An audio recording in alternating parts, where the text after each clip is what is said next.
A deformidade permanente é interessante, ela é considerado dano estético irreversível. Deformidade permanente é o dano estético irreversível.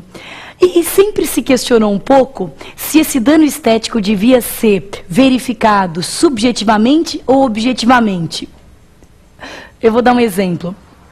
O nosso maior penalista, né, data máxima, vênia todos os outros, mas esse, sem dúvida, acho que todos nós concordamos que é o pai de todos. Mas o Hungria, Nelson Hungria, ele tinha um exemplo perfeito disso, da deformidade permanente. Ele dizia, ora, a cicatriz na face de uma singela e jovem moça, aliás, ele não falava nem singela nem jovem moça. Quer saber como ele falava? Vou contar, hein? Ele falava a cicatriz no braço roliço de uma jovem. Um braço roliço é tudo de bom, né? No braço roliço. Porque na época da Hungria, braço roliço era um sinal de beleza. Olha que bela época. Olha que saudade dos anos 40. Então ele dizia, uma cicatriz no braço roliço de uma jovem pode causar extremo vexame. Pode causar extremo constrangimento, aquela cicatriz naquele bracinho roliço é um extremo constrangimento.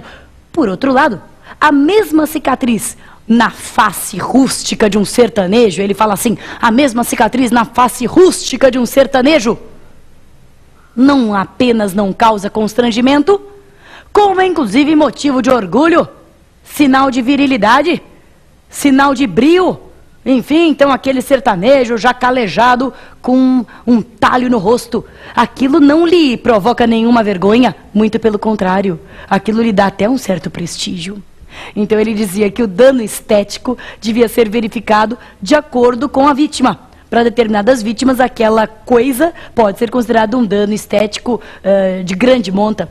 Para outras, aquilo não é dano estético algum. Então essas são as hipóteses de lesão corporal gravíssima. Espero que você tenha anotado todas. Tem 4 graves, 5 gravíssimas. E o último degrau, leve, grave e gravíssimo, o último degrau que a lesão dolosa pode atingir é a lesão dolosa seguida de morte, né? Então eu posso só querer dolosa a lesão, mas o crime inteiro, qual que é a peculiaridade desse crime? Lesão corporal seguida de morte. A peculiaridade é que ele é justamente um crime préter doloso.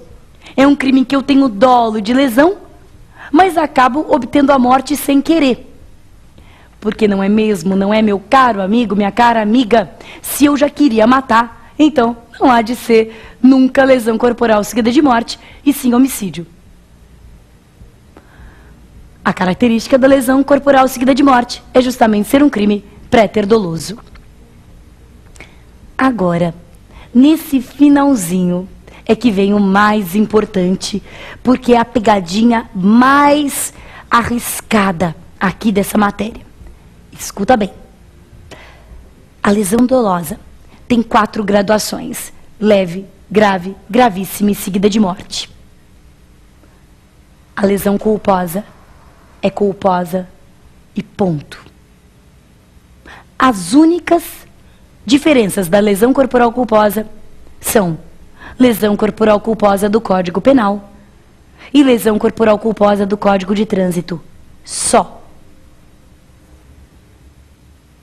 Quer dizer que se eu atropelar alguém com imprudência, se eu dirigindo meu carro feito uma maluca, a 500 por hora, atropelo alguém por imprudência, e essa pessoa cai no chão e rala o joelho, é lesão corporal culposa. Ponto. E se eu dirigindo que nem uma maluca, atropelo a pessoa cai no chão e fica em coma pro resto da vida, sabe que crime que é esse? A pessoa fica em coma pro resto da vida, sabe que crime que é esse? Lesão corporal culposa. Lesão corporal culposa. Se eu dirigindo culposamente atropelo alguém e provoco a perda das 2 pernas, lesão corporal culposa. Eu provoco a perda das 2 pernas e dos 2 braços, culposa. Das 2 pernas, dos 2 braços, dos 2 olhos, culposa. Das 2 pernas, dos 2 braços, da visão, da audição, do tato, do olfato e do paladar, culposa e ponto. Lesão corporal culposa não tem graduação pelo resultado. Ela é culposa e, sendo culposa, é infração de menor potencial ofensivo. A lesão corporal culposa na direção do veículo automotor tem pena de 2 a 4 anos. Então, portanto, culposa é culposa e ponto. Tudo bem? A última coisa que eu queria aqui só apontar aqui para você, depois, se quiser estudar mais a fundo, ou pelo menos saber na hora de conversar aí com os amigos, é que temos uma causa de aumento de pena, que ora funciona como causa de aumento de pena, ora funciona como qualificadora, não vem muito ao caso aqui essa distinção, mas que é a violência doméstica. Então, repara, o crime de lesão leve, ele tem uma pena pequenininha. Ele tem uma pena de 3 meses a 1 ano. 3 meses a 1 ano. Lesão leve, 3 meses a 1 ano. Acontece que, se for cometida em situação de violência doméstica ou familiar, e situação de violência doméstica é uma coisa bastante abrangente. Em situação de violência doméstica ou familiar, a pena torna-se de 3 meses a 3 anos. Então, a pena, que era de 3 meses a 1 ano, se a lesão leve for cometida em situação de violência doméstica ou familiar, passa de 3 meses a 1 ano para 3 meses a 3 anos. E se o crime for de lesão grave, gravíssimo, seguida de morte, tem algum impacto ele ter sido cometido com violência doméstica? Tem. Se o crime for de lesão leve, grave, gravíssima ou seguida de morte, o fato de ter sido cometido com violência doméstica vai aumentar a pena em 1/3. Então, quer dizer que, se a lesão é leve, a pena já aumenta em abstrato, de 3 meses a 1 ano, a 3 meses a 3 anos. Se a lesão é grave, gravíssima ou seguida de morte, aumenta-se em concreto, aumenta-se em 1/3 a pena se ela é cometida em situação de violência doméstica. Quer dizer que, se existe lesão corporal em situação de violência doméstica, ela vai ser tratada de forma mais severa. Seja leve, seja grave, seja gravíssima, seja seguida de morte. Agora, isso quer dizer que, se eu, por exemplo, a título de exemplo, eu bato no meu marido em casa, ele não está me obedecendo, está me desagradando, não está me dando o devido valor, então eu lhe dou uns tabefes. Isso, claro, causa lesão corporal, porque senão é meras vias de fato. Eu causo um hematoma, lhe dou um soco no olho.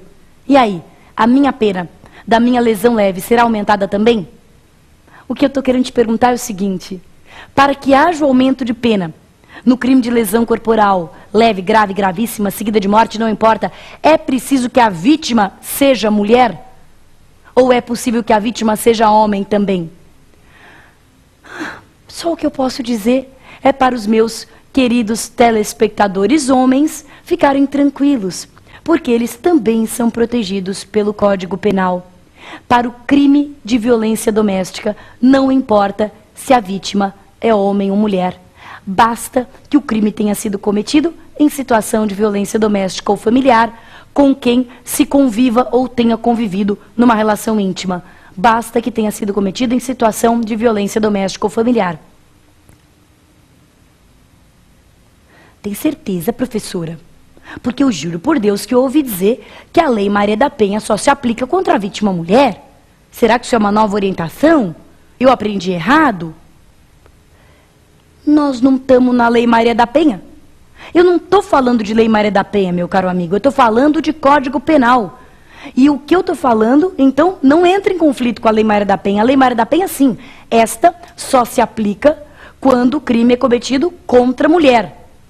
Agora, o aumento de pena ao crime de lesão corporal, o aumento de pena previsto no parágrafo 9º e 10º do artigo 129, este não exige que a vítima seja mulher. A vítima pode ser qualquer pessoa. Vale homem contra homem, mulher contra mulher, mulher contra homem, homem contra mulher.